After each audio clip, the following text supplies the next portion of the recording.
Start the show.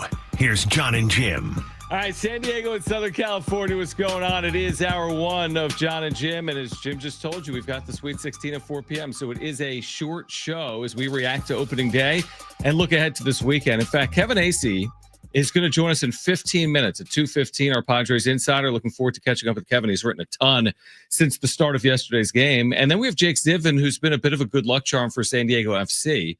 We'll be on the call on MLS Season Pass tomorrow night. He'll join us coming up at 3:30. We'll hear from Jackson Merrill and Manny Machado coming up shortly as well. What a day it was. It was great to be at Sidebar, see a lot of our listeners interact with people at iHeart as well. It was a really good day. It was a spectacular afternoon in general. And the way the game played out, we talked about this a lot last night on the wrap-up show, maybe even during the game itself. It was a vintage Mike Schilt managed game where they looked like last year's team. They were gritty. He said, did you read Kevin today? He said 2.1 seconds into his press conference, the words Grit Squad. Yeah, I talked 2.1 seconds into postgame, the words Grit Squad came out of his mouth. I like how Kevin timed it. He timed it. But watching the postgame, yeah, that's the first thing that stuck out to me was, all right, and I even tweeted about it. All right, Schilty dropped the Grit Squad. We are officially back. We're back. So they won in the manner in which they won. All wins are equal. All wins are great. But they took on they had an identity last year, which is like, we're not out of games. We're going to find ways. I thought that's exactly what they did yesterday against a really good pitcher in Chris Sale. They go down 3 times, Jim. 3 separate times they trail by a run, and they find a way to win the game. The bullpen was the unsung hero, according to Mike Schilt. And just a great start overall. Sellout crowd, a win, hopefully continues this weekend. But you can't ask for more than a win against a good team like Atlanta yesterday. It's a 2024 type of win in 2025.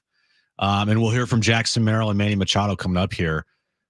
But it didn't remind you a lot of last year's team. Definitely. Going down early on, not panicking. Now, it wasn't like they went down 5-0. They went down 1-0. And then they went down 4-3. So it wasn't, crazy comeback. But still, you put it in the comeback column, the first of the year.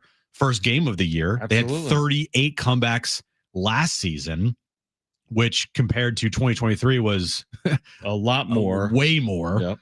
And I think just the mindset of this team has not changed. The players obviously have changed.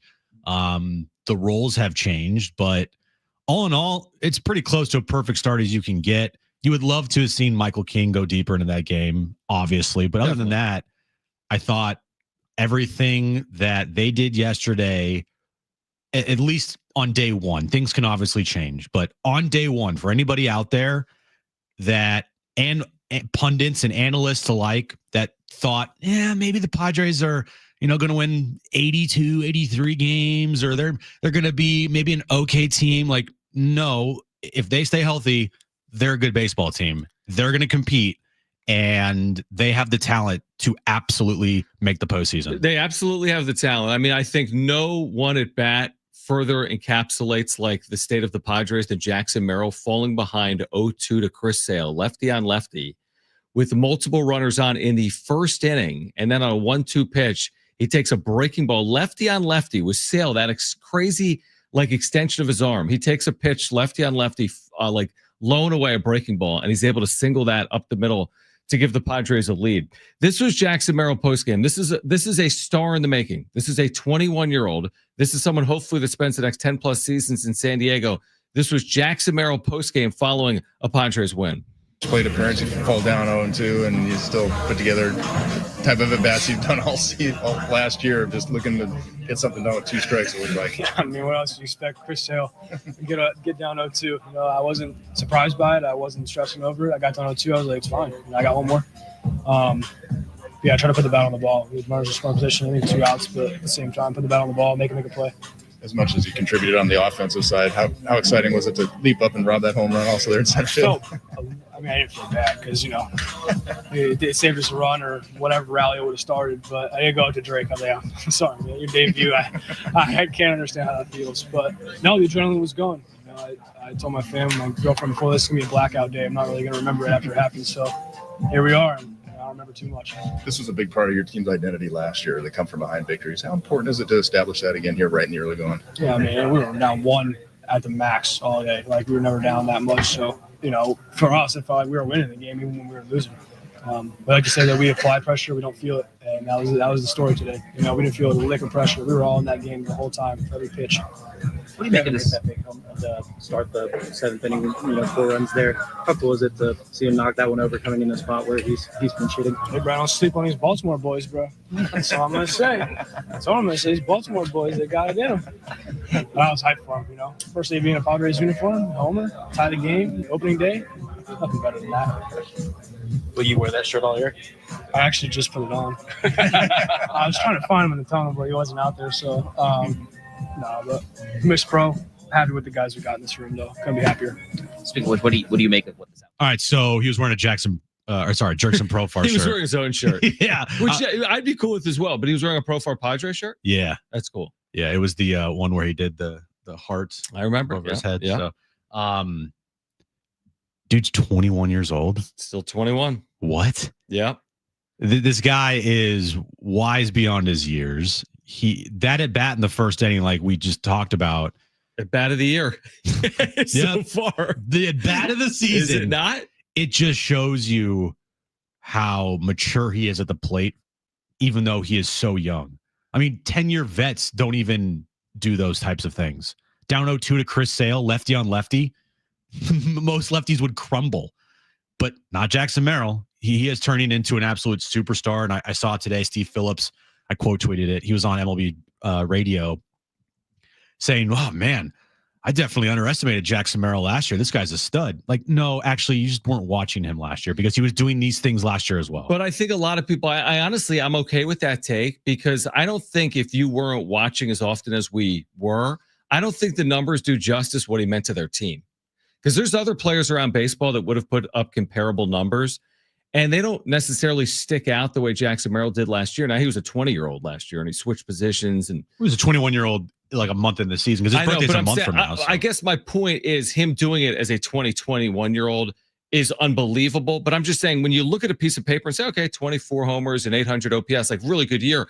But if you actually watch the player, how clutch he was, how consistent he was, what he meant to the team, I think he means more than even his numbers indicated a year ago. I also think he's got the line of the year already. He said in there, we apply pressure, we don't feel it.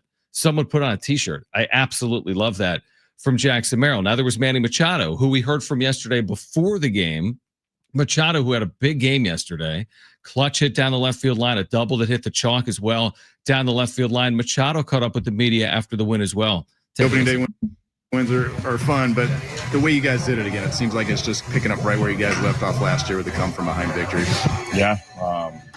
Obviously we scored a couple runs there early on, and then Chris Sale got locked in, and it was tough to get a couple runs across the board there, and like we've been doing last year and practicing all spring, just keep battling, keep playing the game, and try to take advantage of those situations when the first guy gets on. I mean, obviously that was a big hit by she's coming in, pinch hitting, and hitting a home run. Kind of started off that inning, and then great at bat by our catcher going out there and battling, getting a hit. Toddy coming up, hitting behind the runner. It just led to a big inning. It was all around, good baseball. Last year, part of your identity, as we talked about, was being able to come back. How important is it to sort of reestablish that here early in the season, even though it was a big part of who you guys were last year, and a lot of the same guys are back? It's a new season.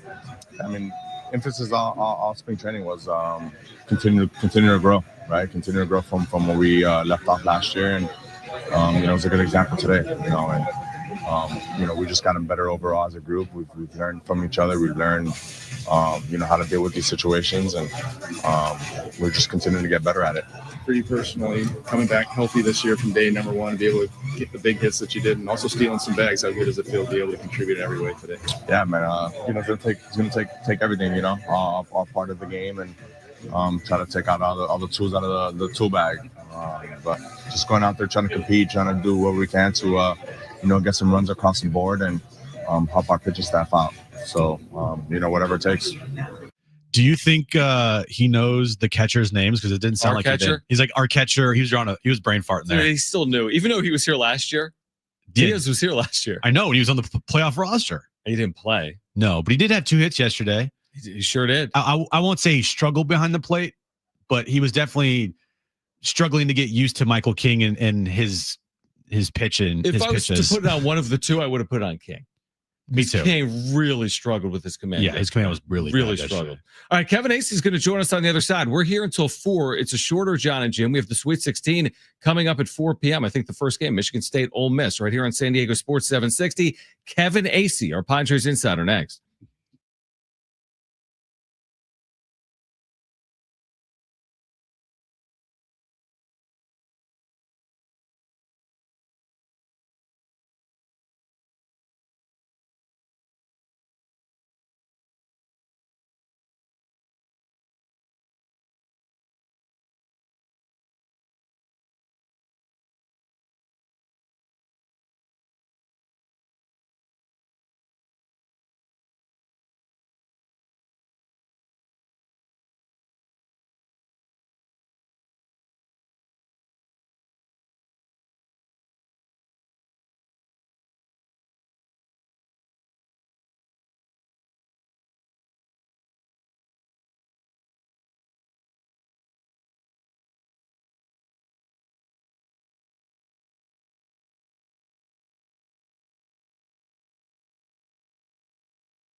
San Diego Sports 760, your home for March Madness. You can catch all the action from the playing games to the Final Four. We have Sweet 16 action today at 4 p.m. Your home for March Madness, San Diego Sports 760. Great to connect with Kevin Acee. I enjoyed what he's written here today on yesterday, what he wrote last night after the game, the opener for the Padres, a 7-4 win. And I want to start with yesterday, Kevin, obviously, and we appreciate you hopping in. You wrote about this, but for those that didn't read it, it really was a 2024-esque win for the Padres yesterday in the opener, wasn't it? It was, and whether that was merely symbolic or whether like symbolic actually means something, you couldn't ask for a better start. I don't think 7 runs, you're down 3 times, and you come back. When you're tied or you're down in the 7th. Very 2024 and kind of like what you want a team to be able to do. You're not going to lead all the time. Yeah, I also appreciated, Kevin, post-game, how you timed out when Schulte said grit squad. 2.1 seconds, right? Because that's one of the first things I noticed. I go, okay, we are officially back. Schulte dropped a grit squad post-game. Yeah, I think everyone appreciates that, Kevin. I wanted to get to Fernando Tatis Jr., because yesterday he looked probably the healthiest he's looked in maybe a year. Running on the base pass. He had a great day at the plate. Should have had a home run in the game, even though, he had 3 singles. I think the box score doesn't read how good of a game he truly did have. Going forward, leadoff spot yesterday, is that just a thing where when a lefty's on the mound, Tatis probably going to lead off, or could they think about maybe putting him in the leadoff spot more when even righties are on the mound? I think they're thinking about it, but like Luis Arraez is a pretty good leadoff hitter who did that for him last year. And right. He made great points. I mean, like that game, he's obviously not gonna have that game all the time, but like the top spin single off of the top of the wall, right, yep. The running was really the thing, right? Mm-hmm. Like, I mean, it's what he said he was. And again, sort of like the team, right? Does it? It's one game. As someone, when I was texting with someone with the Padres last night and making a joke that I thought was kind of funny, then they texted back 0.6% of the season complete. And it was just a reminder, like I laughed out loud, like, oh my gosh. Of course, it was midnight. And so I was a little giddy, but oh, wow, that is not even 1% we'll pass 1% tonight after 2 games. I don't want to get too hyped, but there could not have been a better game than yesterday for Fernando Tatis Jr. I mean, barring if those were all 3 home runs, but it was displayed what people have been talking about how good he looks and how good he feels. Kevin Acee is our Padres insider. He's back with us on John and Jim. Kevin, I've loved watching the way Mike Schilt manages from an aggressive standpoint. We're talking about Tatis, the way he ran. I think they stole 5 bases overall. I thought maybe the play of the game was a hit and run he put on after the Sheets homer in the 4-run 7th inning, where they hit a ball through the vacated hole, and that led to more damage being done. But what can you say about the way Mike Schilt manages? Because that seems to be kind of the MO, that he's going to put pressure on defenses. Right. And if a guy gets caught, it's like Manny was almost out, right? Yep. And no one would have been mad at Manny. Now, that doesn't mean they wouldn't have talked about it. But that's how they go. You remember last year, right? We're beginning and we were all making a big deal out of, it was especially like Jurickson Profar. There were a couple overrunning bases, getting picked off, trying to go first to third when maybe, to the rest of us, it didn't look all that smart. And Schilt kept defending them and talking about, yes, maybe we need to be a little more smart, more than aggressive, or we need to be aggressive with smarts. And it was all this process that he was establishing what he wanted and what was okay for his very experienced ball players to do. He trusts them. They talk about it, right? But that's Manny leading the double steal. They run on every possible, whether it's a hit and run, whether every team does a full count, but he makes sure that the right guys are in at the right time. I mean, just not afraid to do things. And they just, I don't want to say they don't care, but they just don't give an F. They are it's not stupid. It's this is what we're going to do. It's one of my favorite Schiltisms, which is we're give away nothing, take everything. And that is kind of what it is. And like for every time that something like bad happens, or like I thought he managed the bullpen brilliantly yesterday and that they came through for him, got crucial outs, enabling him to stack these guys, have guys go down and then get back up. Like I thought it was brilliant. And we all should remember that the next time, maybe tonight, when something goes wrong. Kevin, post game, Jackson Merrill said something. We just played this on the air, and me and John both looked at each other, and even John just tweeted about it. He said, "We apply pressure, we don't feel it." This kid is wise beyond his years. That first inning hit off Chris Sale with 2 outs there, driving in 2 runs. He is. I mean, it's hard to put into words how good he is at such a young age. You're right. You're right. Wise beyond his years, and then also, thankfully, a 21-year-old kid who's still a little bit wide-eyed. And like, I don't know that he'll ever really censor himself, but he won't say as much as he says now. That's my experience, you know. But like, I don't think he'll ever censor himself because he is who he is, and it's one of the great parts about him. Like even. Like, we're also impressed by what he did by Chris Sale because we've seen guys try to do too much against Chris Sale. And he's like, well, why would I do anything else? Like, are you kidding? Like, I've said it before. It's like Mike Shildt created Jackson Merrill in a laboratory. Yeah, it does feel like that's that. Such a good point. Yeah, he's like, yeah, that is such a good point. Kevin Acee with us right now on John and Jim. So we turn our attention to tonight and Dylan Cease. You know, I was thinking yesterday about the importance of 2025. Nobody can really predict what's going to happen this year, certainly next. But, you know, there's a world that exists where Cease, King, Arise, this could absolutely be their final year in a Padres uniform. You wrote about the fact that Dylan Cease has just been consistent in terms of taking the ball every 5th day. This is obviously a huge year for King and Cease because they're heading into free agency, but it's a huge year for them to hopefully help the Padres, you know, get back to the postseason for back-to-back years for the first time in 20 years, right? And that's what Padres fans should hope for, right? Like, you can't control what's going to happen after this. I think they'll make a run at King. I do.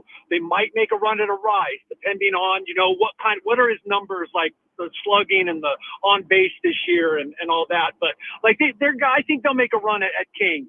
But so what? Like these guys, and I wrote, I think yesterday, like maybe we're not considering enough that we got 3 really good players in San Diego in contract years. Like, I'm not saying guys don't try in their non-contract years, but I didn't have time to do the research, but I would bet you anything that the majority of guys have career years in contract years. Yeah, it's always those one things when guys come up on a contract year, you're like, oh, got to keep him for a contract year. Kevin, how much pressure is on Jake Cronenworth to start hitting lefties? Because I feel like, you know, the platoon is going to be a conversation that if he doesn't hit lefties, we'll be, you know, heating up here. There's something wrong because you're making so many good points lately. Sorry. Jim, let's get it under control. Let's rein this thing in. The world is upside down. I thought about it yesterday, and I think, you know, no one needs to be reminded again how much I think of what Jake Cronenworth brings to this team. But I thought of it yesterday that you've got Jose Iglesias and you've got Mike Shildt, who is, dude, that dude's going to bat Xander Bogart 6th and 7th at times. He does not care. Right? Like, he would bat Juan Soto 6th if for some reason he found out, like, he figured out that it was best. And obviously that's a ridiculous point. My point being, he does not care about anything except what's best for the team. And so far, he has got these players to buy into it. So at some point, I think you're right. Like, at some point, they have the ability to at least try a platoon. No guarantee that Jose Iglesias is going to be the guy that he was and all that, but they have the ability. And I think that the argument can be made that it would be silly to not give that a shot if Jake doesn't get back to hitting lefties like he did the first few years. I wonder if they would have started Iglesias, Kevin, if it wasn't opening day. Like, I understand starting Cronenworth, it's opening day, they win the game, everything's fine. It's one game. Who cares? I mean, every player's going 0 for 4 one game this year. I get what he did against Alex Vesia. He was a lefty, but it's been 3 years. You have Jose Iglesias here. He had 402 against left-handed pitching last year. You're paying him $3 million. I do wonder if it'll just be a straight platoon once they get going. Guys, I'm one of the things as a beat writer is, you know, when do you pull the trigger on something? Like, not too soon, right? Sure. Right? Yeah. And then not too late, though. And this is one of those things where I think you guys are putting it well. I really do. In that I don't think that we overreact to yesterday. No. I think that 0 for 4. Now, they're not going to face a lefty for a while, by the way. So Glacey is going to get in there against some righties at some point, but like somewhere against righties. But yes, I'm absolutely, it's on my radar, and I think that you guys are making completely valid points. And finally, Kevin, just to shore up some things, it's Vasquez tomorrow, Hart on Monday, correct? Yes. Okay. All right, Vasquez tomorrow, Saturday, Hart on Monday, as this season opening homestand is underway. What a scene yesterday at Petco Park. Glorious day. Padres win and come from behind fashion. It felt like 2024, and they'll try to make it 2-0 here tonight behind Dylan Cease. Kevin, we appreciate it. Enjoy the weekend, and we'll catch up with you next week, all right? Well, I look forward to it. Man, what's going on with Jim? I don't know. I know. It's going to bother me all weekend. All right, I'll see you. Something got into him. It's AI, Jim. Thank you, Kevin. Look at you. All right, we're going to react to our conversation with Kevin on the other side. Jake Ziv and MLS Season Pass at 3:30. We're here until Sweet 16 action on San Diego Sports 760. Kicks off at 4 p.m. Don't go anywhere. John and Jim.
All right, this update is brought to you by Progressive Insurance. Padres are 1-0 as they beat the Braves on opening day, 7-4. Game 2 of the season. Tony Gwynn opening day tonight at Petco Park, 6:40 first pitch. Reynaldo Lopez on the mound for the Braves against Dylan Cease for the Padres. Tomorrow night, we have SDFC soccer right here on the station as they take on LAFC starting at 7:30. Our pregame coverage starts at 7. And tonight, March Madness continues, Sweet 16 action as we have coverage for you starting at 4 p.m.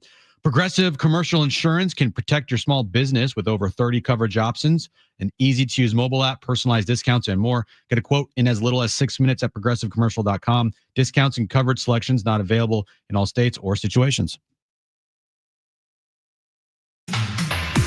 You know, I thought Kevin brought up the interesting point of it is one game, and the whole Michael King 2 2/3 inning 76 pitch outing. Didn't even ask Kevin about it because I don't even care. That's my point. This guy was so consistent a year ago, and he wasn't perfect. He had an outing or two like that last year. Now he finished with a sub-3 ERA. It was a weird afternoon, I would say, for King. He thought he was out of a first inning. Then there was a challenge that scored a run. He had to come back on the mound. He threw 29 pitches in the first inning. Again, it wasn't his best outing, but it was his first time ever starting on an opening day. I have no concerns with Michael King. Just like I won't overreact to Jay Cronenworth's 0 for 4 or say Tatis is going to hit 400 because he went 3 for 4, for example. So it's one game. My takeaway is they showed the traits of the team I saw last year. That's what I enjoyed seeing. It is one game, of course, but you have to be careful with reacting really, not overreacting, just kind of reacting. Because the thing with every baseball season is every team has to create almost like a new identity until the point where the identity that you've created has been going on for so long. That's just the identity of the team. You know, like we know the Dodgers' identity because they've created it over a long period of time. It's taken years and years. We know what they are. Is that identity they just win a lot of games in the regular season? Yeah, they're hard to beat. Yeah, they exactly. they just have an identity. Yeah, definitely. When you think about them. Yeah. You know, the Padres are creating and they've created this identity that started last year, Grit Squad, where they're just never out of it and losing a big part of the Grit Squad in Jurickson Profar, who, by the way, we saw, reasons why he was so important to last year's team yesterday with the Braves, just his at-bats. You're like, man, this guy, I feel like he was worth that money. But you have to, with new players and as many new players as they have on this team, you have to create a new identity almost every year while also trying to maintain the identity that you had last year that made you so good. So I with you, I loved seeing the same traits from this team just in yesterday's game that we saw all last year. Now you just hope that they can continue to build off that and maintain that identity into this season because, it could flip at any moment. You just hope it doesn't. Yeah, and that's why I said, like when we asked Kevin, I think we asked 2 questions about Jay Cronenworth. It isn't to react to yesterday. It's because there's something right in front of your face that says Cronenworth has really struggled against left-handed pitching for multiple years. And Jose Iglesias last year, now he's got to go prove it this year, really hit left-handed pitching. So don't get cute here is my thought going into the year. It's not to say Jay can't hit left-handed pitching. Maybe he can. Maybe he can look like a different player against lefties than he did a year ago. But why even tempt fate when you've got a guy that hit left-handed pitching on your team? It's like they want a platoon in left field with Jason Hayward and Brendan Lockridge. There are other platoons that might present themselves over the course of the year, like a DH. Why not just platoon Jay Cronenworth? I wouldn't not do it because he makes money. Like I would do it if it makes the team better. I wouldn't play him every day just because, well, he's under an $80 million contract. Well, that's contract's already been signed. What puts my team in the best position to win? For me, it's play the guy that hits lefties over playing the guy that doesn't hit lefties. Yeah, and I'm not going to come in here on a Friday after opening day. No, it's not where about they win, yesterday. where they're like, hey, first thing I say, why is Jake Cronenworth out there? Right. Like, yeah, I thought about it. And it will be a discussion going forward if he can't hit lefties. But yeah, I'm fine with what happened yesterday. It's just something you put in the back of your mind that you continue to monitor, that if by the end of the first month he's hitting 115 against lefties and 310 or around 300 against righties, then it's going to really even further prove the point that he needs to be platooned. Even though he is making a good amount of money, it's not a lot compared to other, everyday players, but it's still, I think, a situation where you got to do what's best for the team. And eventually there should be and needs to be a platoon with him and Jose Iglesias. Let me ask you this: with Dylan Cease starting tonight, he started last year in the postseason against the Dodgers in 2 games. He allowed 8 runs in 5 innings. He had also appeared in the postseason briefly for the White Sox as a young player in 2020 and 2021. His postseason numbers aren't good. They're limited. Okay, to be fair, they're really limited. Yeah, last year wasn't great for him. It wasn't. I guess my question is this. Here's a guy that takes the ball every 5th day, and that's not cliche. He actually does his entire career.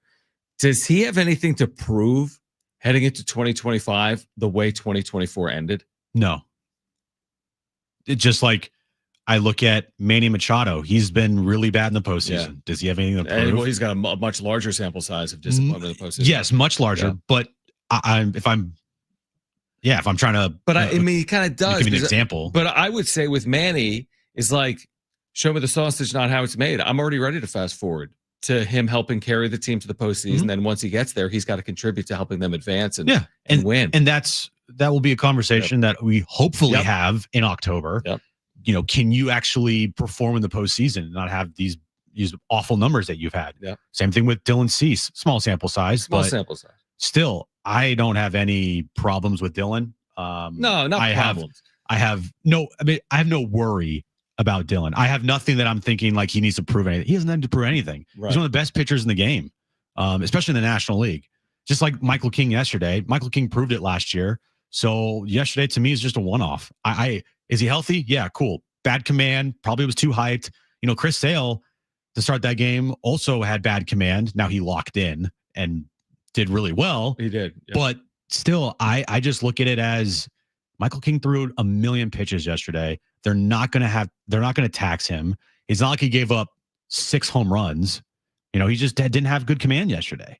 And I think a lot of that has to do with probably the adrenaline of opening day, being back on the mound at Petco Park for the first time this year. There's multiple things why he maybe had bad command yesterday. But again, I have no worries about Michael King, even though he pitched 2 2/3 innings. And I don't even think about Dylan Cease needing to, quote unquote, prove anything this year. No. And I'm with what we spoke about with Kevin about, we don't know about Cease or King. Actually, the most interesting thing Kevin told us is he thinks the Padres will make a run at Michael King in free agency. Yeah, that's the biggest thing he said. He also said, don't put out the idea of Luis Arraez, them trying to keep Luis Arraez. Well, Luis Arraez didn't have a hit today, so he's a bum. He didn't have a hit yesterday. That's that today? Yeah.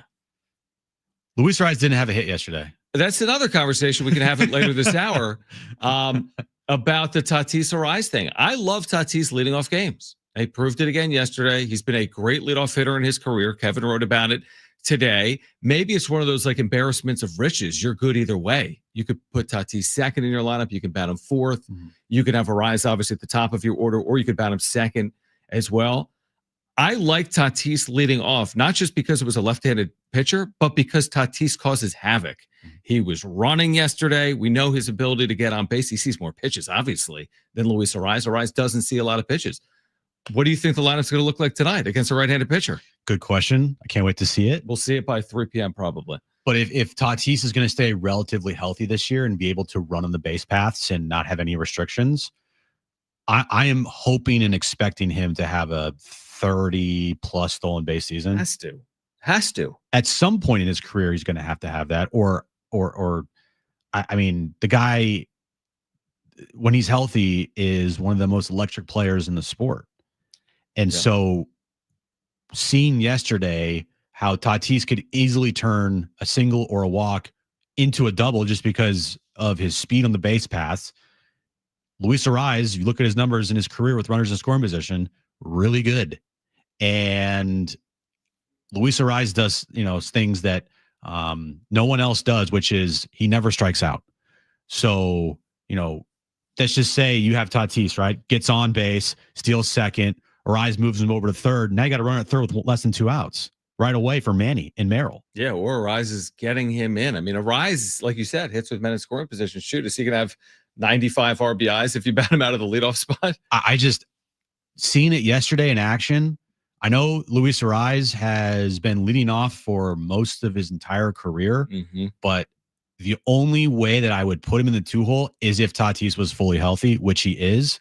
And so that's why I do think there should be discussion about potentially having Tatis leading off for this team majority of the time. And if not, I'm not going to bitch and complain about it. I'm not going to say like, why are you doing this?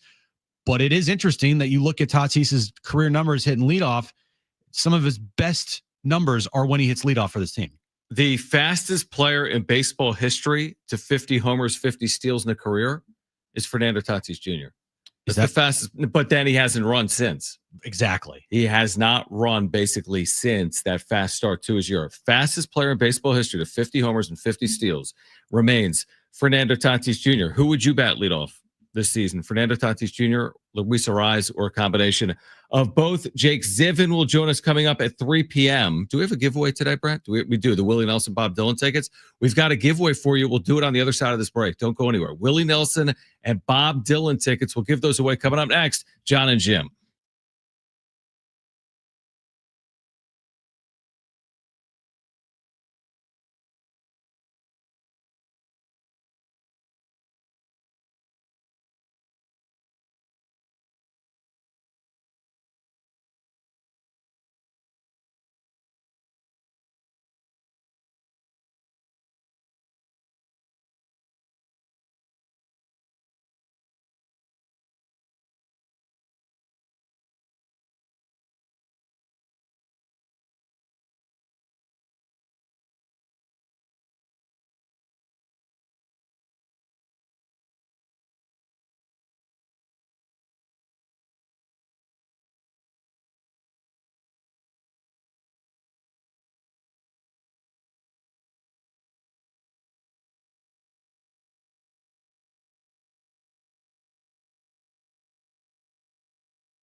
All right, San Diego FC back on the pitch tomorrow night, taking on not the LAFC, but LAFC. I like calling them the LAFC. At Snapdragon Stadium, tickets at SanDiegoFC.com. You can hear the match tomorrow at 7, right here on San Diego Sports 760. You're home for the SDFC. So they're actually just SDFC. You know how earlier in the week I was talking about potentially doing the double dip? Are you out? I got credentialed for both Padres and SDFC. How? I don't know. No, I do know. But I have the opportunity to do that if I wanted to. Well, guess who's going to the Padres tomorrow? John Schaefer? John Kristen Jones. Wow. I just bought tickets. Wow. Because I'm like, I can't get like Kristen credentialed. No. I think I could actually technically email the Padres now. I don't do that. No, they wouldn't do it for you. But I think they would actually. Maybe they would. I think they would. But I got lower level. Oh, must be nice. Pretty affordable. Nice. And at 4:00 start with a kid. I haven't been in like a year with Jones. So Jones hasn't been there. I'll be there. Yeah. You'll be there. Yeah. Let's get some food. Okay. I doubt I'll see you. There's going to be 50,000 people there. Well, if you just text me where you're sitting, I could easily come and see you. I'll text you right now. I'll tell you where I'm sitting. Okay. If anyone wants to swing by and say hello. So now I'm thinking, okay, Padres games at 4:15. Here we go again. SDFC's at 7:30. Yep. Same as last time. So the logistics of it, this is what I'm thinking. I'm in section 124. That's great. Show everybody where you're sitting. Row 25. Seat 6. Nice. So I should basically go to Snapdragon like very early, park, take the trolley to Petco, and then leave around 6, take the trolley back to 6:30. Snapdragon. Yeah, Get match there until 7:30, right? Yeah, get there, for match, for the start of the match, and then my car's already there. Dude, that's a day. So you're going to drive to Snapdragon. Yeah. You're going to take the train. You're going to go to the first game. You're going to come back, go to the second game, drive home. I think I might do that. Do it. And just tell Aaron, enjoy the place. Have fun with Bentley. Yeah. There's some good murder mysteries on. Right. Because I was looking at tickets for the SDFC game to go to have Aaron come. I could do that too. But you can't leave the dog for like a decade. That is right. Because Aaron, she's not going to do that. No, that's how I was with it. So I think I'm going to do it. I'm going to do the double dip. I mean, yeah, you're acting like you're swimming the like Suez Canal. No, I'm not. Do you even know what that is? I don't. No, I don't. How do you? What? What I'm saying is we're not running a 4-minute mile. Like this isn't the first man to fly. You're not the Wright brothers. No, you're going to 2 stadiums separated by 4.5 miles. I think that's cool. It is cool because in this town we haven't been able to do that. Is someone listening right now? 70470 started with team. Is anyone going to see the Padres and San Diego FC tomorrow? I'd love to hear from someone that's also doing it. 70470 started with team or call us 877-767-4760. Yeah. Name me the last time 2 pro sports teams. The Chargers and the Padres. Okay. That there was, it is. You know how long ago that was? Yeah, long time ago. The Chargers left in 2017. Yeah, long time ago. Well, yes. So it couldn't have occurred since because professional teams in the big 4-5 haven't existed here since the Chargers left in a capacity of more than 1. But when is the last time a Padres game was on the same day as a Chargers game? All the time. September of 2017, obviously. Because the Chargers would play multiple times at home in September, and the Padres would play multiple times at home in September, right? I mean, it would happen.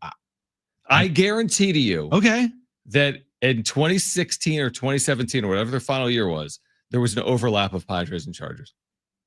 At the same time, though? I don't know. It's called September, right? Yeah, but they talk to each other. Like the leagues talk about how they would do this. If they have the same stadium. They don't have the stadium. I know. That's what I'm saying. Then they're going to be, in different cities. You're treating this like it's the greatest. It's like the biggest moment in San Diego sports history. I'm treating it like it is a cool moment that if you were to go to both. How many times is this going to happen this year? Like at least 8. No, couple. SDFC plays for 9 months.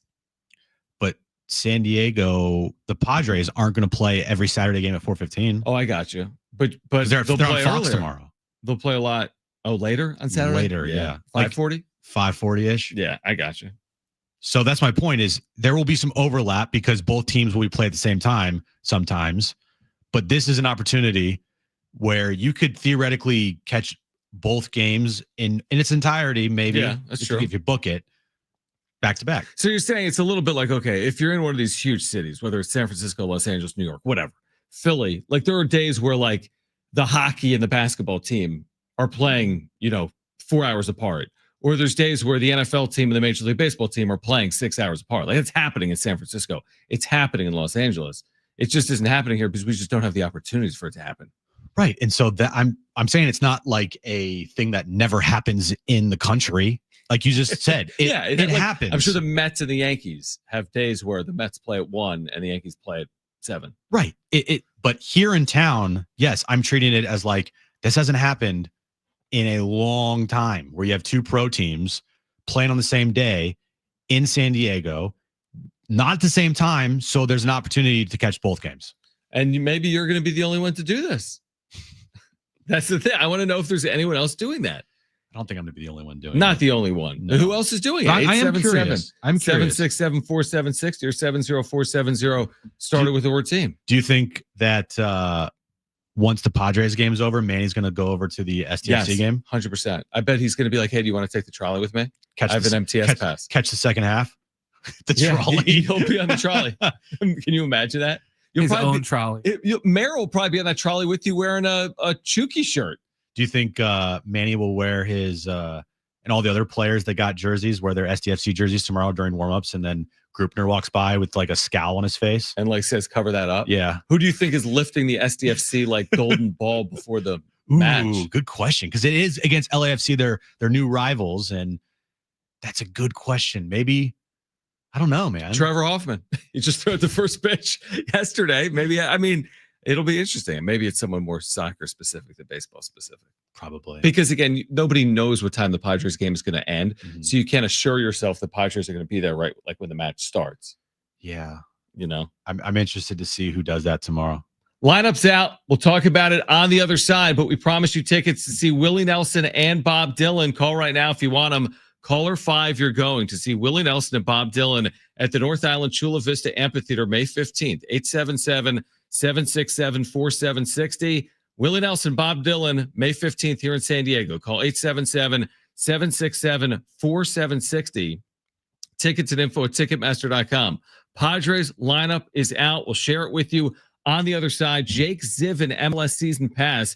He will join us coming up at 3:30 to preview Saturday's match between SDFC and LAFC. Hour 2, remember, Sweet 16 coverage right here begins at 4 p.m. So hour 2 of John and Jim is next right here on San Diego Sports 760.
All right, this update's brought to you by Progressive Insurance. Padres Braves, Tony Gwynn opening day, 6:40 first pitch.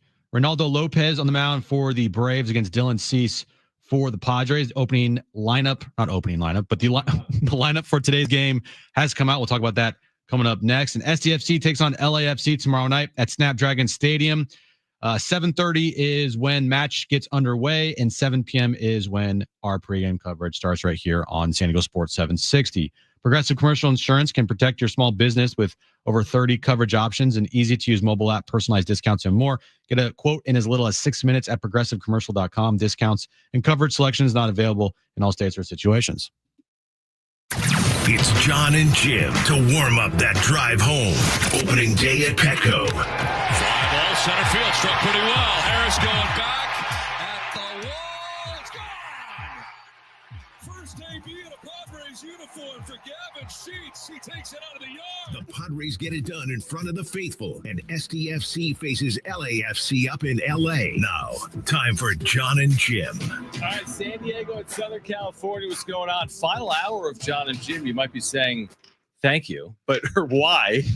It's because we have Sweet 16 coverage coming up today at 4 p.m. 4 more games on the way to the Elite Eight this weekend. You can hear it all on San Diego Sports 760, including the Final Four next weekend. We do have the Padres lineup, and it's my favorite lineup of the season, Jim.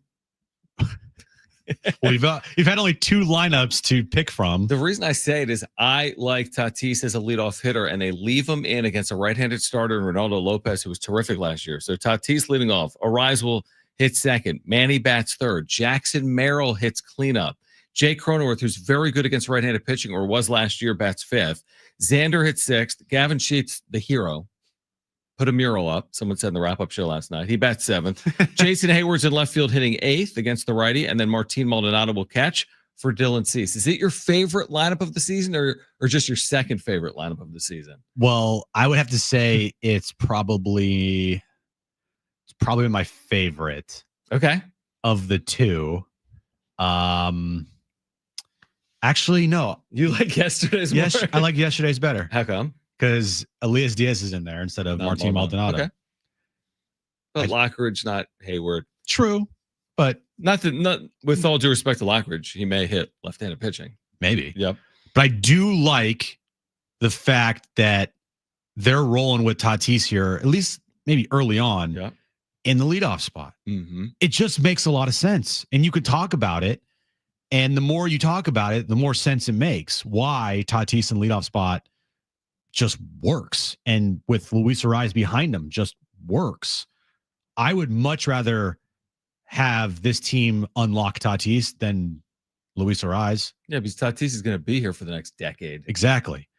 I want to see the best version of Fernando Tatis Jr. because the best version of Fernando Tatis Jr. is the National League MVP. The best version of Luis Ariz is still an all-star, but he's not at that level of Tatis. Tatis can lead off and he can hit 40 home runs for you and steal almost 40 bags with a 900 OPS. Is that good? Yeah, that's very good. By the way, the difference in Tatis's career between batting first and second is significant. In large sample sizes, his career on base plus slugging leading off is 977. That's amazing. Nearly 1,000. His career OPS in 273 games batting second, that's the most he's ever batted in an order, is second, is 805. Now, I'm sure there's circumstances, not solely because he bats second or solely because he bats first, but 977 as a leadoff man, 805 as a 2-hole hitter. We talked about an hour ago. Why do you like him leading off? He'll see more pitches than Luis Ariz. He'll draw more walks than Ariz. He will steal more bases than Ariz. And he'll get extra plate appearances by leading off, right? Because you're going to come up before everyone else that 4th and 5th time around in terms of plate appearances. So I say, I mean, again, my initial thought to start the year is I need a compelling reason as to why to not bat Tatis leadoff. And that compelling reason might be you have a leadoff hitter in Luis Ariz. But I don't see it like an overly compelling reason not to try Fernando Tatis Jr. at the top of the lineup. When the Dodgers moved Shohei to the leadoff spot for them last year, took off. Now, Ohtani is the best player in the sport. And this year. I look at Tatis with the similar abilities to Shohei Ohtani, not to that level of hitting 50 home runs and stealing 50 bases, but Tatis has the ability to, at any moment, hit a home run. He has the ability to, when he gets on base, steal a base. He's athletic enough to do all of it. 5-tool player. I just think that you put him in the leadoff spot, you might unlock something that is much needed for this team and especially him. So I think they should just ride it. I think that going forward, the top 4 in the lineup should be like it is today, unless there's a lefty on the mound and you just kind of flip flop the 4 and 5 guys or however you're going to do that. But I don't know, man.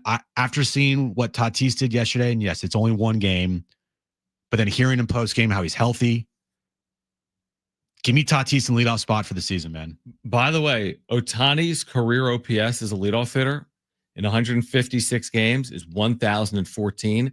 That's very similar to Fernando Tatis Jr.'s 977. And by the way, your comp offensively between Ohtani and Tatis, I do think is fair. Ohtani has been a better hitter, as you'd expect, but not drastically better in his career. 948 career OPS. Fernando Tatis Jr., 885.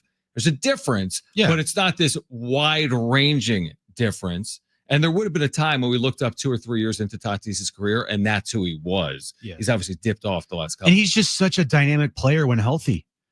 And he does the thing that you wish Luis Ariz could do, and that is get on base via the walk. Luis Ariz, as a leadoff hitter, he's not walking very much. Now, neither is Fernando Tatis Jr. He's not drawing like 100+ walks in a season, but he also is a guy that's not going to, I think, go 50+ games without drawing a walk. Right. There was a point last year with Luis Ariz. How long was it before he drew a walk? It was forever. Forever, yeah. So I just, again, seeing it in action yesterday, I just really like him in the leadoff spot. I think it makes a lot of sense. I think if you're going to ask somebody to adapt to a new spot in the lineup, it's got to be Luis Ariz. I'm sorry. Over Fernando Tatis Jr. Tatis is the guy I want unlocked. And if it's going to be hitting him leadoff, that so be it. I think it might be as simple as this, that, like what we talked about with how often are you going to walk and how many pitches are you going to see? So like a year ago, how many times did Ariz even walk a year ago? He walked 16 times here in 117 games. Like you said, it's not like Tatis will walk a million times, but he walked 32 times, which is not a big number. But he also didn't play as many games. He didn't play as many games. He kind of doubles them up. Neither of them are going to see a zillion pitches. And even though Ariz doesn't walk a lot, he still gets on base at a good clip because of that batting average. So they both get on base at a good clip because of their ability to either hit or draw some walks. I just like the fact that you look at Luis Ariz's career numbers with runners in scoring position. They're very good.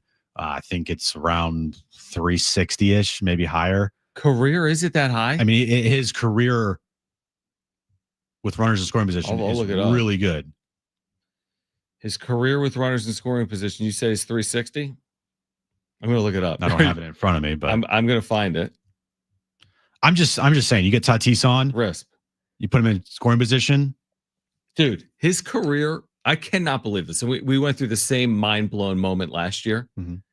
Like you said, 360. I mean, that's ridiculous, even though the guy hits 300, but that's ridiculous. It's actually higher. His career with men in scoring position, 369. 369 for his career.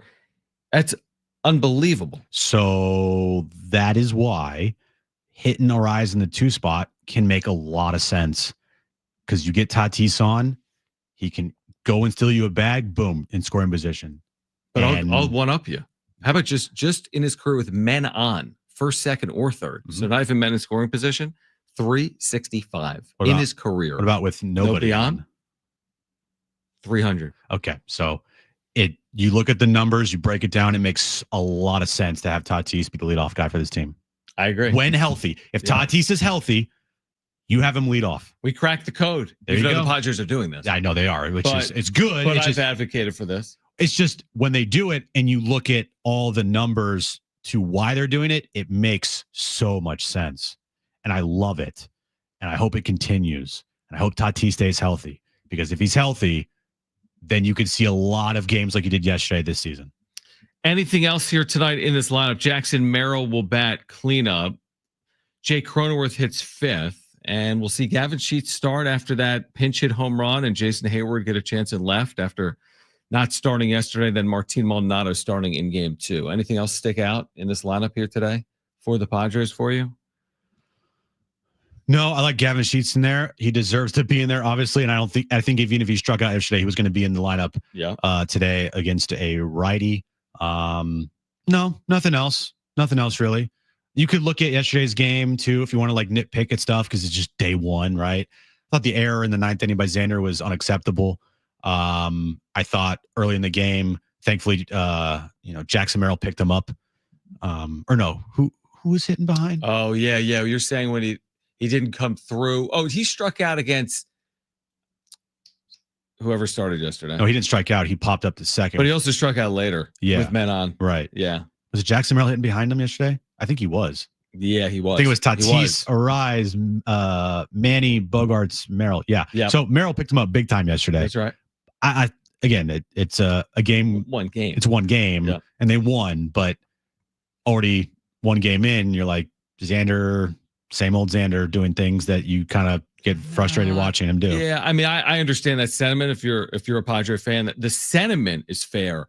The reaction to whatever played out yesterday, I need more time on. Me too. I'm not going to freak out. I'm just telling you. But we come into it with 2 years of watching him and saying that we want to see him perform at a level. It's not ideal to have an error in the 9th inning, which brings the tying run to the plate against an offense like Atlanta.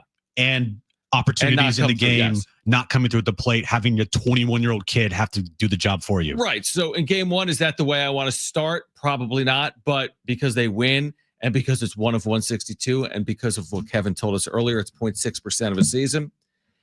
Whatever is what I would say. But yeah, I mean, it's true that for Xander, all these games are overly impactful, and we're going to be putting him under a microscope a lot this year because he's getting paid like he should be under a microscope this year. All right, Jake Zivin will call this match on Saturday.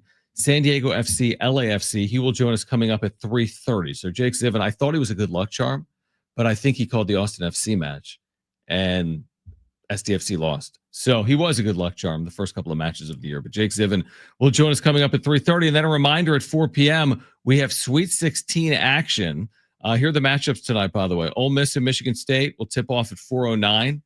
6 seed against 2 seed. Lamont Butler with Kentucky and Tennessee at 4:39. At 6:39 tonight, you have Michigan and top seed Auburn.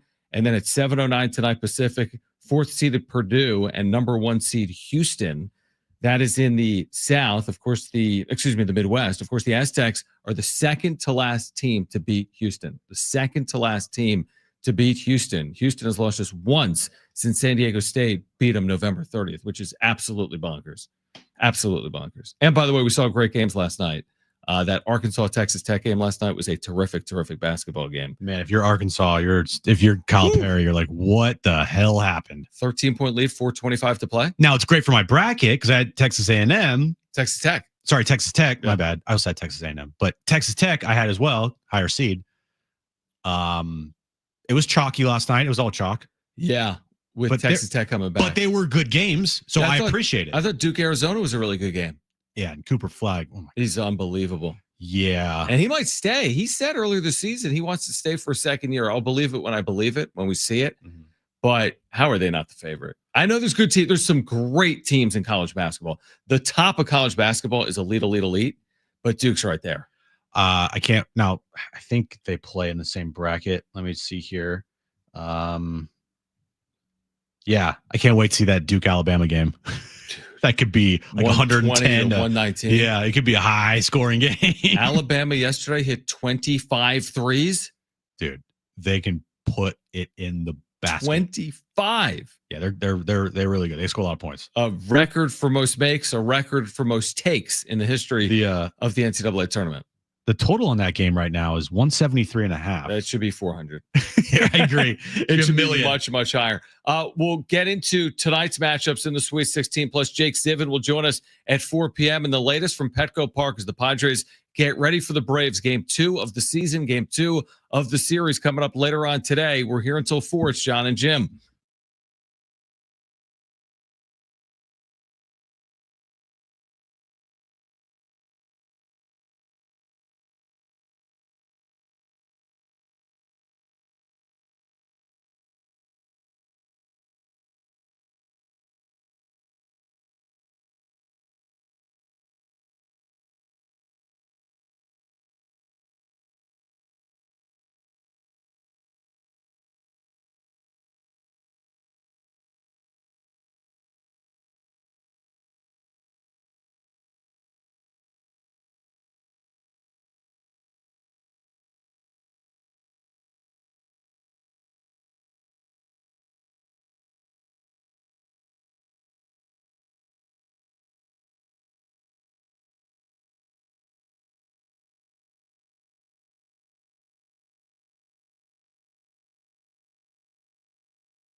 right, San Diego Sports 760 is your home for March Madness. Catch all the action from the playing games to the Final Four.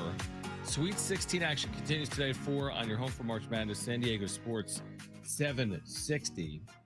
Lead 8 this weekend. Great games. And then we'll have the Final Four. You can hear that here. You can hear the national championship game here a week from Monday night. I'll say that the one thing about the NCAA tournament is it happens quick, 22 days. You go from the first four till the national championship over 22 days. Like it's like hysteria, but it happens kind of quickly. Very quickly, because this time last week, it was the first round of the tournament. Yeah, exactly. Yeah. And now we are already, down to a day away from the Elite Eight.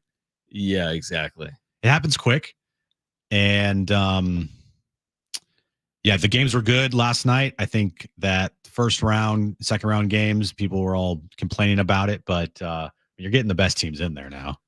Speaking of March Madness, by the way, they just popped this up, and we were texting about this last night. The Lakers-Bulls game last night. Oh, it was a crazy ending. And Sean Lewis, the Aztecs football coach, tweeted about this. I think he grew up a Bulls fan. The Bulls were down 5 in the waning seconds, hit a 3, had a steal of an inbound, hit a 3, went up 1. Then the Lakers in the waning seconds, like final 3 or 4 seconds, took a 1-point lead, only to see the Bulls at the buzzer hit a shot from beyond half court to beat the Lakers. Like, that's a crazy NBA game, is it not? That's a crazy NBA finish to a game. I'm surprised it didn't actually get more pub than it did, maybe because the Sweet 16 was going on. That's about as crazy of a finish as I could remember for an NBA game recently. That was a wild game. Yeah, I didn't even realize that he hit a half court shot for the win. Right. Until I watched it, because I saw the LeBron, or not, I saw the LeBron turnover there. Yep. And then I didn't see the actual ending of the game. So I was like, wait, what happened? Yeah. I saw the 3 by the Bulls to give them the lead. And then I turned my phone off and I was doing something else. And I looked back at my phone. I'm like, the Lakers scored again. And then the Bulls scored again. Amazing. All within 9 seconds. Wait, what happened? So ridiculous. It was a 47-foot buzzer beater. That is wild. Complete insanity. 619, by the way, on the text line, 70470, Jim. And Jake Zivin will join us coming up at 3:30. MLS Season Pass will be on the call of SDFC, LAFC Saturday night. Jim will be there. 619 says, I'm going to both games. So you were asking who's going to both games? Well, 619 is going to both games, and you're going to both games. Must be nice. It is. You're doing it. I think it's cool. It is. It's very cool. The Padres and STFC are both going to have sellouts tomorrow. That's the coolest part of it. You're right. Of all the things we're talking about, hey, 2 games, 1 city, 1 day. The fact that you have the 80,000, 45,000 downtown, 35,000 Mission Valley. That's the coolest part about it. Because how many times have I heard, oh, San Diego, not sports city. The sport. And then what do you mean? I mean, the Padres draw as well as anyone. SDFC has had this great start. It's like what the Aztecs, look at Aztec basketball. Oh no, sports in San Diego, it's secondary. It is? Yeah, you get to who? You get consistently 10 to 12,000 at Viejas for Aztecs basketball. Sold out every game this year. You get 40,000+ every game, home game for the Padres now. You had 45,000 yesterday, the largest crowd in Padres opening day history at Petco.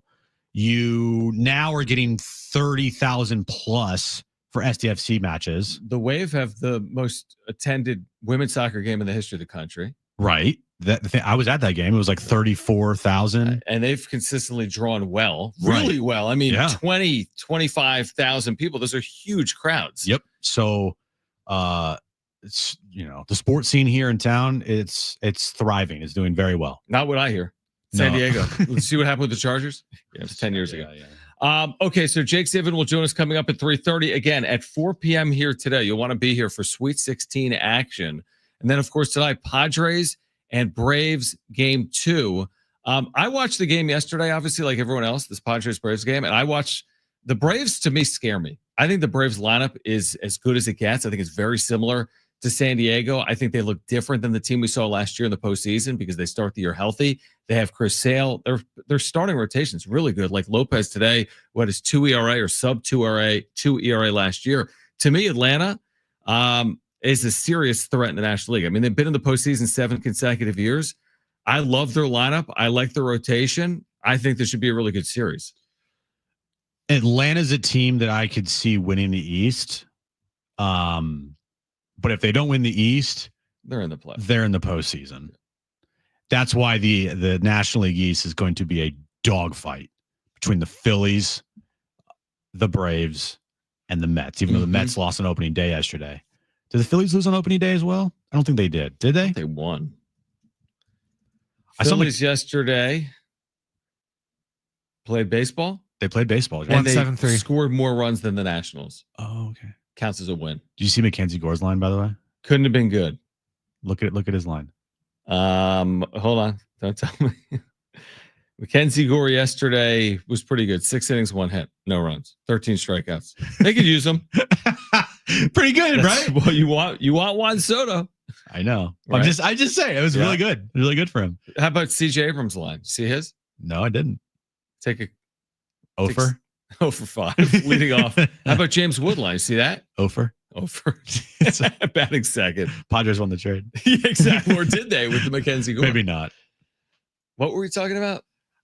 Oh, Atlanta will be in it. Atlanta's a really good team. The Phillies are a good team. The Mets are a good team. The Padres are a good team, and the Diamondbacks are a good team. See the Giants yesterday coming back in the 9th inning against the Reds, scoring 4 runs there. They won their opener on the road. They're back. So I think they're going to be pesky. I don't think they can win 90 games, but I think they can be trouble if they are healthy. Where was this Mark Willard tweet? Hold on. Because after this come from behind win, Mark, who I absolutely love. It's like this is his quote. The Giants are back. I saw this tweet. This is the quote because it's in the tweet. It just feels different. What if that was the slogan for the Giants this year? It feels different. I really firmly believe the San Francisco Giants are a playoff team this year. They beat the Reds, Mark, on opening day. Call in if you're listening. All right, Jake Zivin, MLS Season Pass, joins us next.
All right, this update is brought to you by Progressive Insurance. It's Tony Gwynn opening day. Padres Braves, 6:40 first pitch down at Petco Park. Reynaldo Lopez on the mound for the Braves against Dylan Cease for the Padres. Tomorrow night, SDFC takes on LAFC. 7:30 kickoff, 7 p.m. is when our pregame coverage starts right here on San Diego Sports 760. And more Sweet 16 action right here on San Diego Sports 760 starting at 4 p.m. Progressive Commercial Insurance can protect your small business with over 30 coverage options, an easy-to-use mobile app, personalized discounts, and more.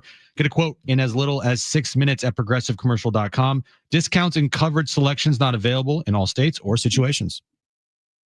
All right, we've been talking about tomorrow, big day in San Diego where the Padres will sell out. SDFC expected to sell out against LAFC. You're talking about 80,000 sports fans across Petco and Snapdragon tomorrow in San Diego. Jake Zivin, MLS season pass, I'm now referring to as a friend of the show because he's been on the show like 10 times since the season has started, is back with us on John and Jim. Now, Jake, I thought you were a good luck charm, but were you on the call for SDFC Austin this past weekend?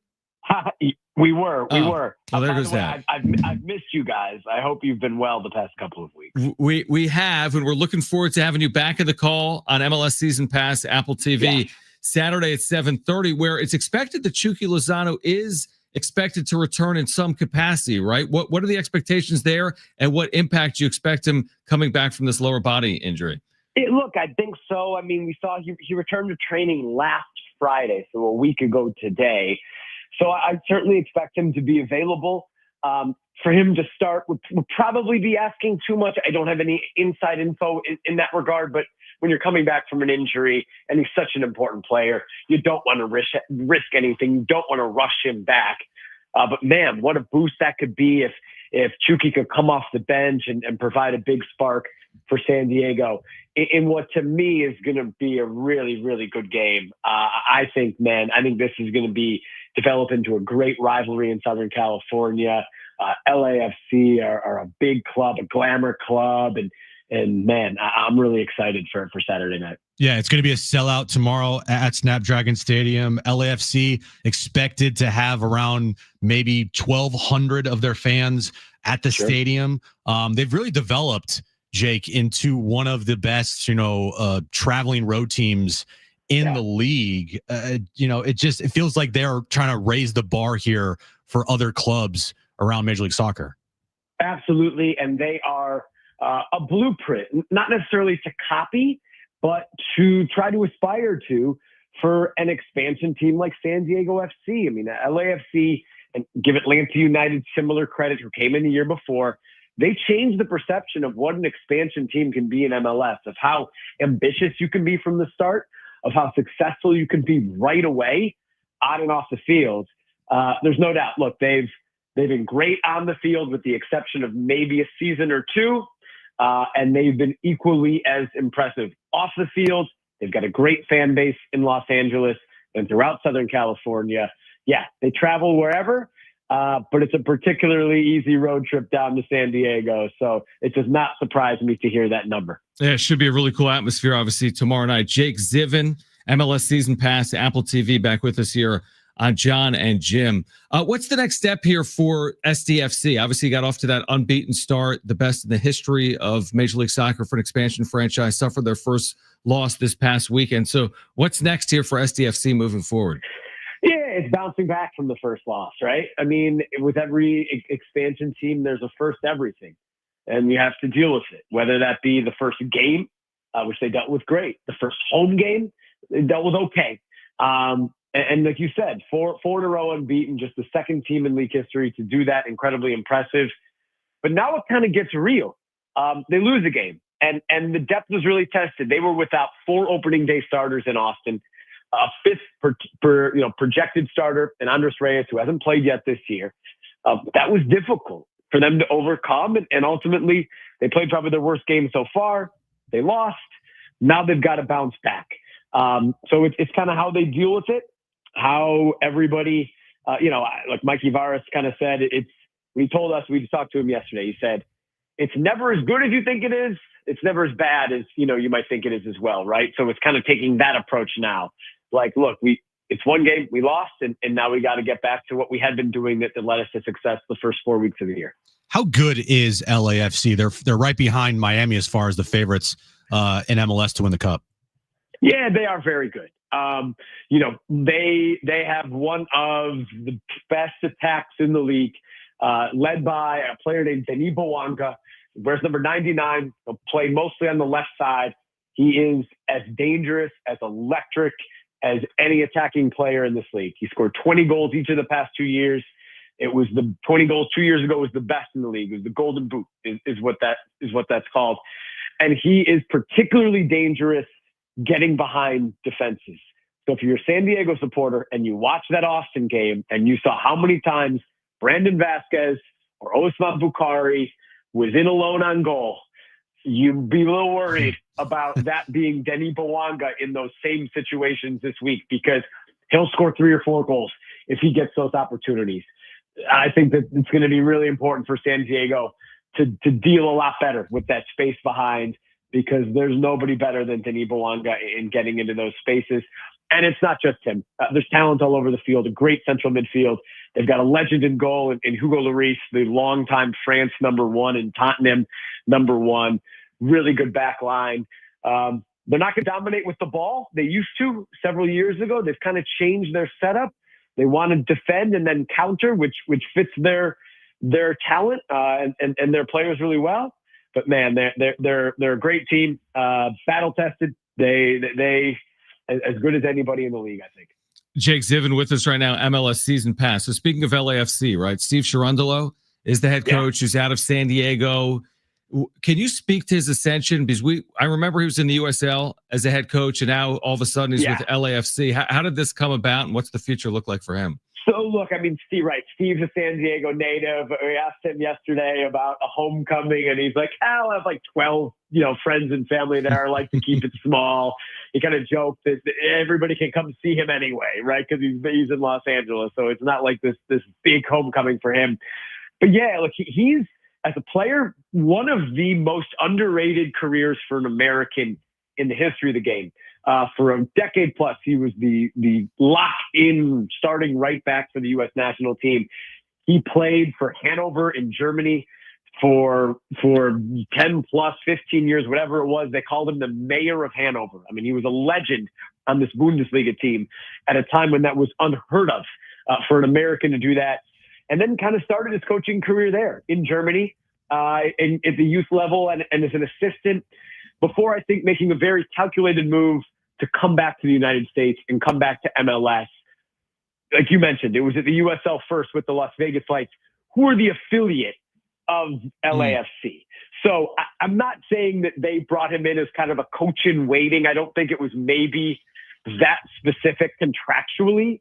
But I think there was always, I'm sure in his mind, and probably in LAFC's mind as well, let's get this guy over here. Let's get him into our system.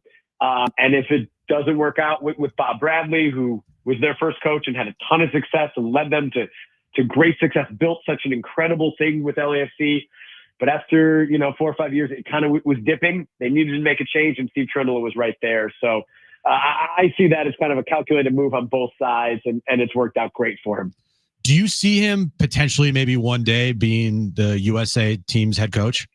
Absolutely. I mean, I'm not saying lock it in, right, but he'll be in that conversation, no doubt. I mean, both because of his success as a manager with LAFC and also his success as a player, right? And as a guy who has played so much with the U.S. national team, I think anybody with his resume is going to be in the conversation.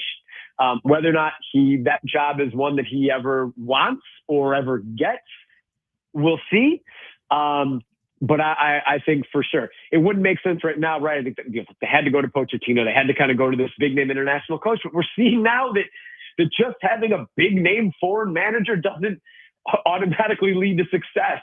And so I think, in that case, it could come back around to guys in the system and who are familiar with both the national team and with American soccer. So he'll continue to be in that conversation, no doubt about it. But right now, look, he's, I'm sure, focused on continuing to lead LAFC to the massive success that he has in his first 2 seasons in charge. Well, one of the other storylines tomorrow that you won't see on the field, it's mostly behind the scenes. Tom Penn, was with LAFC. Now he's with SDFC. How do you see what Tom Penn did with LAFC translating to what he's trying to do now here with SDFC? Exactly, right. I mean, the parallels, this isn't an original thought, and I think I probably even mentioned this a few times a month ago, but LAFC to me are kind of the blueprint of what San Diego FC would like to be. And you're not going to copy it. It's not going to be exactly the same. The markets may be similar, but different. There's nuances to everything. But with Tom Penn, who started LAFC, right? He was their president when they started. Now, same thing with San Diego FC. From an off-field marketing standpoint, they got everything right with LAFC. I mean, the black and gold and the logo, it's just like, it was perfect. You go to their stadium and everything about their club just embodies Los Angeles, from the multicultural aspects of LA to the celebrity aspect of LA, the flash. They got it all right.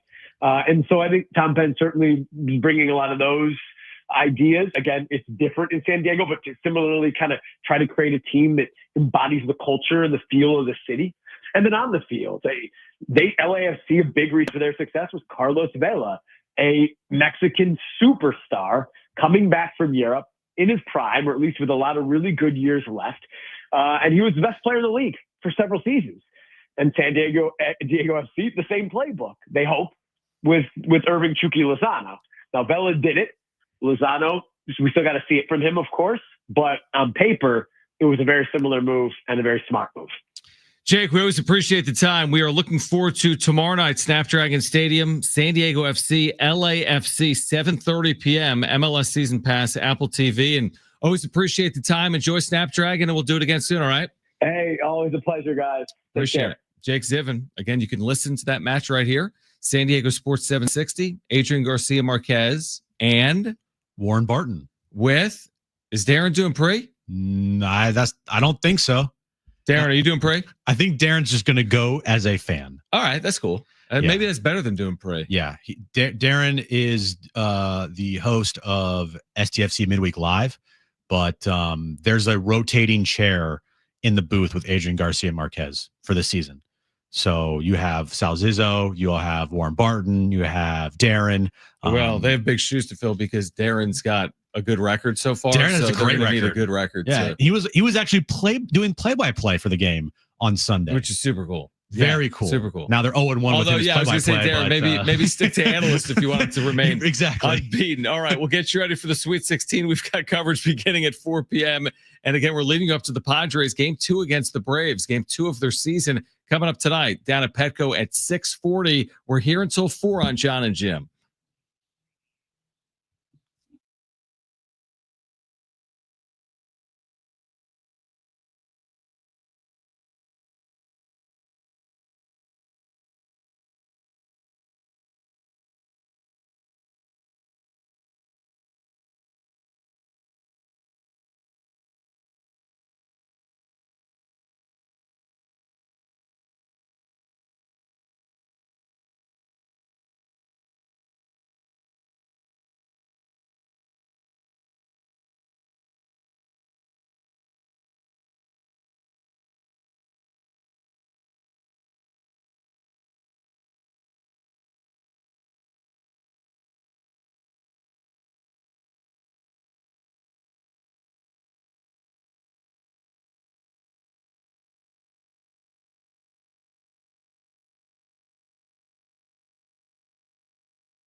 right, Jim misspoke.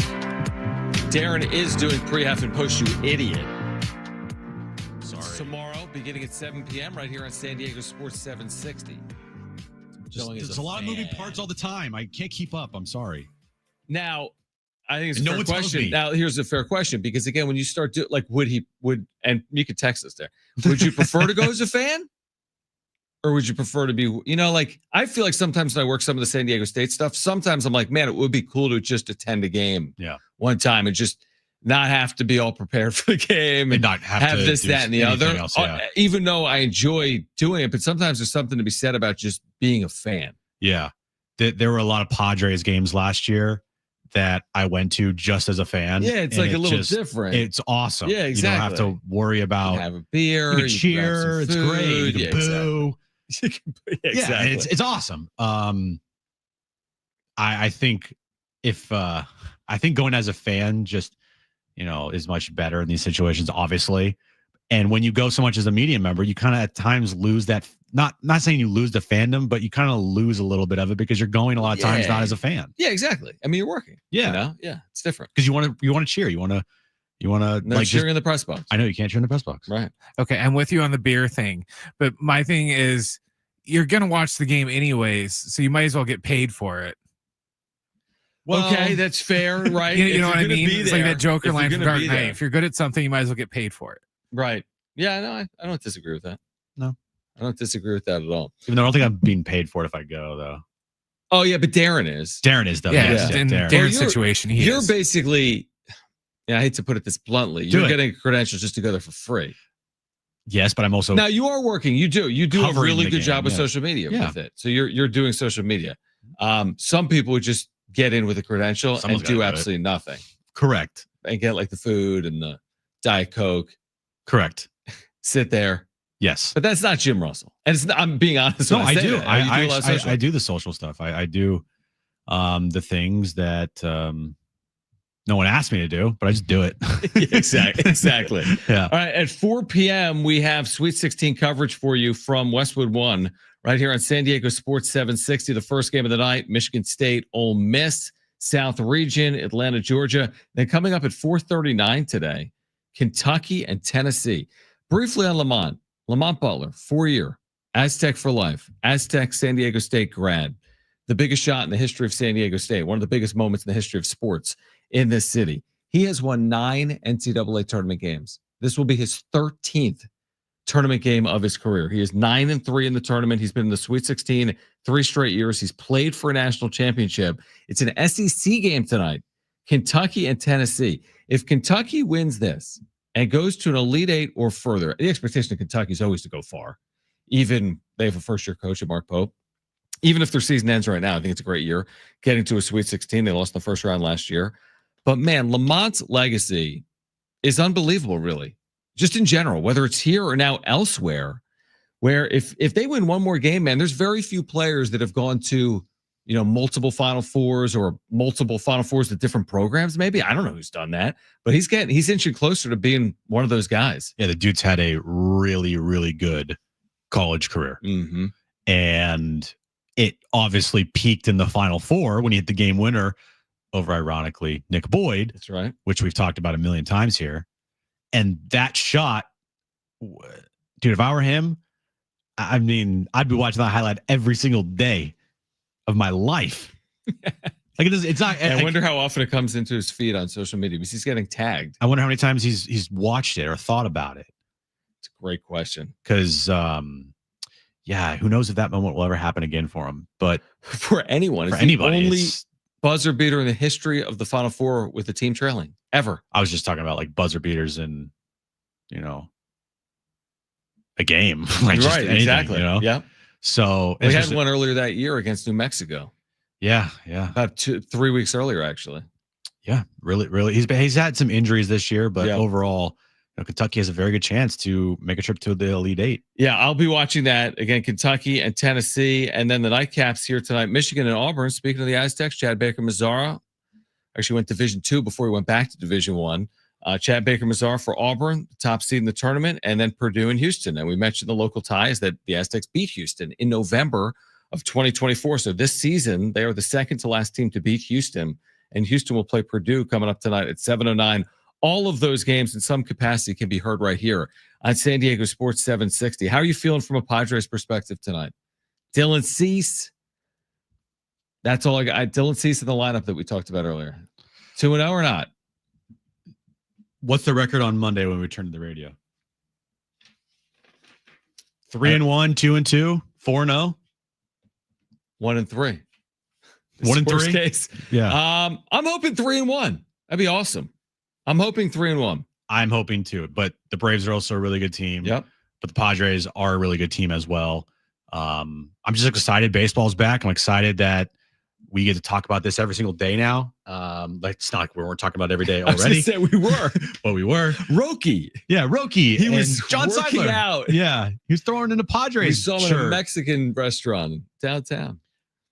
So yeah, I'm excited to see this new look lineup, see how long it lasts. Like if it's riding the hot hand type of thing, or is it actually going to be this team's everyday lineup going forward with Tatis leading off? Yeah, that'll be interesting. Yeah, if this is something that continues long term. I mean, Tatis yesterday was great. Hopefully he's great here tonight. I'm excited about Tatis's potential this year, just because again, last year it went sideways from day one because of his leg. Mm-hmm. And he played on this, hurt leg that became a broken leg or a stress fracture. Hopefully, we talked about it yesterday. It's like you always hope that Tatis can have a healthy year, but until you see it, it's just hope. So we hope that Fernando Tatis Jr. puts a full season together, just from a health perspective, in 2025.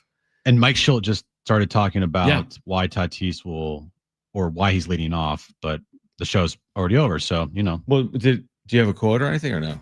I don't have a quote. No, it's just video you're saying. Just a video so far, but we'll find out if Tatis is leading off for this team. We'll tell you Monday. After today, yeah. We'll tell you Monday what Mike Schilt just said 30 seconds ago. We'll tell you this Friday at 3 o'clock. Friday at 3:55. This is what Mike Schilt had to say. What he had to say. As they're 1-3. Hopefully not. I hope not either. All right. We'll have a wrap-up show tonight on YouTube. We'll be back with you Monday at 2 p.m. If you missed anything today, sportssd.com, iHeartRadio app, iTunes, TuneIn Radio, or Spotify. Back Monday at 2. You can hear SDFC right here tomorrow night at 7 p.m. Darren Smith has that pregame coverage beginning at 7 p.m. For Brent and Jim, I'm John. The Sweet 16 continues after this break right here on San Diego Sports 760. Okay. Bye.